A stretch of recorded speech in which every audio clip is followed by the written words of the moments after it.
वक्त की बहुत बड़ी खबर आपको बता दें, भारत सरकार ने पबजी समेत चीन के कुल 118 मोबाइल ऐप बैन कर दिए हैं। पबजी को बैन कर दिया गया है। ये पबजी वाला है क्या? ये पबजी वाला है क्या? पबजी वाला है क्या? ये पबजी वाला है क्या? पबजी वाला है क्या? ये पबजी वाला है क्या? तो नमस्कार मित्रों, तो मैंने एक रैमिंग लिखी है, वो सुन के बताना आपको कैसी लगी। मोदी जी ने कर दी है पबजी बैन। तो मोदी जी ने कर दी है पबजी बैन। जो खेलते हैं पबजी उनका लुट गया दिल का सुख और चैन। जो खेलते हैं पबजी उनके दिल का लुट गया सुख और चैन। अब क्या करेंगे तुम्हारा पबजी के प्रो, क्योंकि मिलकर सब लोग हिलाएंगे ब्रो।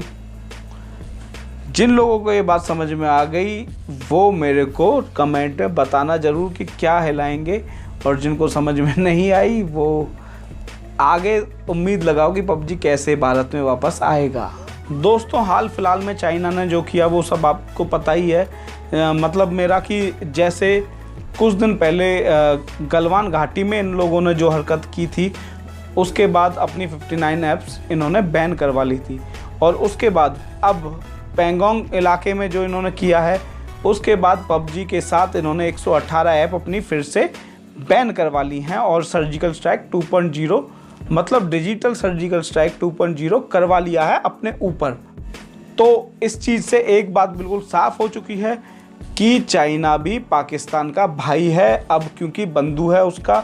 पाकिस्तान ने भी हमें छेड़ के 2 सर्जिकल स्ट्राइक अपने ऊपर करवाई थी, सेम ही सिचुएशन रही अब चाइना की, उन्होंने भी 2 सर्जिकल स्ट्राइक अपने ऊपर करवा ली हैं। तो इससे पता चलता है कि कहीं ना कहीं चाइना भी हमारा बेटा ही है, जैसे कि पाकिस्तान हमारा बेटा है।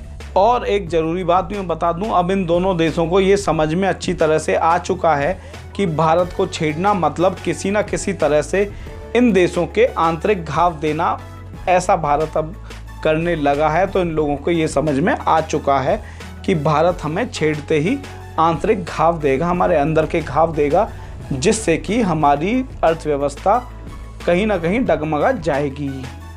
और दोस्तों, जिन लोगों को ये लगता है कि भारत कुछ नहीं कर सकता या मोदी कुछ नहीं कर सकता, तो बेटा उन लोगों को मैं बता दूं कि ये राहुल गांधी की कांग्रेस नहीं है जो हमारे वीर सपूत फौजियों को बॉर्डर पे मरने के लिए छोड़ देती है। ये तो चाहे पाकिस्तान हो या फिर ओप्पो, वीवो, MI, OnePlus, इनका बाप चाइना हो, उन सबको ये समझ में अच्छी तरह से आ चुका है कि ये भारत है, या फिर मोदी का कह लो, ये मोदी है जो इन सब के बैकबोन में हाथ डाल के अपना बदला ले ही लेता है। यहाँ एक बात तो मैं राहुल के बाप की औलादों से भी कहना चाहता हूँ। राहुल के बाप की औलादों से आप समझ ही गए होंगे मैं किसके बारे में बात कर रहा हूँ। तो वो लोग जो राहुल के बाप की औलाद हैं, वो लोग अभी मेरी वीडियो को डिसलाइक करके निकल जाओ, क्योंकि उनके पिछवाड़े में इतना गूदा नहीं है कि वो मेरी वीडियो को देख सकें। क्योंकि तुमसे तो कहीं अच्छे वो छक्के हैं हमारे, वो किन्नर हैं हमारे, वो हिजड़े हैं हमारे, जो अपने साथ कुछ भी हो जाने देते हैं पर अपने देश का कभी बुरा नहीं होने देते। खैर यार, ये तो थी देश की बात, लेकिन हमारा आज का टॉपिक था पबजी के ऊपर।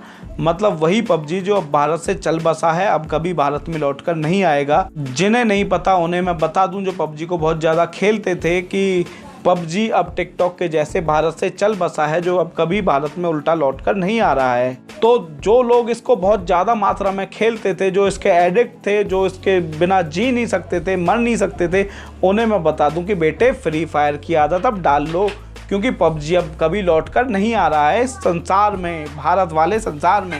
तो जो मेरे भाई पबजी बहुत ज़्यादा खेलते थे और खेलने के बाद चिकन डिनर करते थे, अब उन लोगों को मैं बता दूं, तो भाइयों अब चिकन डिनर छोड़ के अपने भारत की घिया, तोरी, लौकी, कद्दू, टिंडे, इंडे, आलू, बैंगन और जो भी कोई सब्जियां हैं, उन सबको खाने की आदत डाल लो, क्योंकि चिकन डिनर अब तुम लोगों को आगे नहीं मिलने वाला जीतने के बाद। दोस्तों, मेरा छोटा भाई रवि गैंगस्टर के गेम और GTA के गेम ज़्यादा खेलता है। वो पबजी लाइट कभी कभी खेल लेता है, तो उसे सारा कुछ पता है। वो उसने बोला कि पबजी लाइट तो अभी मोबाइल में चल रहा है, पर 1-2 दिन में हो सकता है वो बैन हो जाए टिकटॉक के माफिक। तो अब मेरा उन सभी भाइयों से ये कहना है कि जो इसके बहुत ज़्यादा एडिक्ट थे कि भाइयों फ्री फायर की आदत डाल लो, और बाकी आप लोगों की मर्जी है, जो करना है वो करो। अब हम आगे उसके ज़्यादा कुछ नहीं बोल सकते। और आज की प्रस्तुति केवल हमारी पबजी के ऊपर थी, और मैं कोई फैक्ट नहीं बता रहा, मैं कुछ नहीं बता रहा, बस जो मेरे को कहना था वो मैंने कह दिया है। जो मेरे को भड़ास निकालनी थी वो मैंने निकाल दी है। और आपको वीडियो कैसी लगी वो मेरे को कमेंट करके बताना। पसंद आई हो तो लाइक, नहीं पसंद आई तो डिसलाइक, ऐसे छोड़कर मत जाना।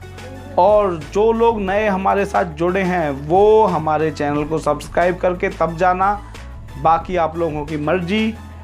अब हम मिलेंगे आपसे अगली वीडियो में, तब तक के लिए जय सिया राम।